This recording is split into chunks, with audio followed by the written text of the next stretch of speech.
Hello guys, तो ये है स्टील फास्ट एड का काम, जो कि ये नया डिज़ाइन है, हमने अभी बनाया है। ये इस टाइप का दिख रहा है। ऊपर सी पाइप है 2x2 की, और नीचे ये ब्रैकेट लगे हुए 304 ग्रेड के टप्पन का गिलास है 12 mm का।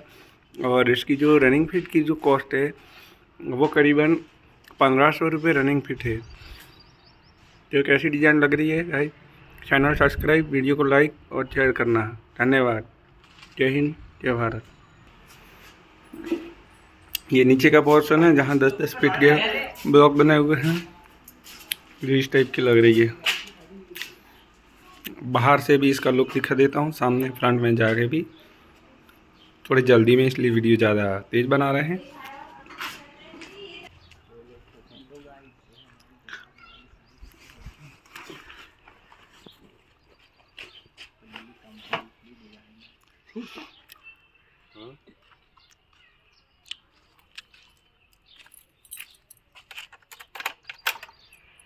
अच्छा।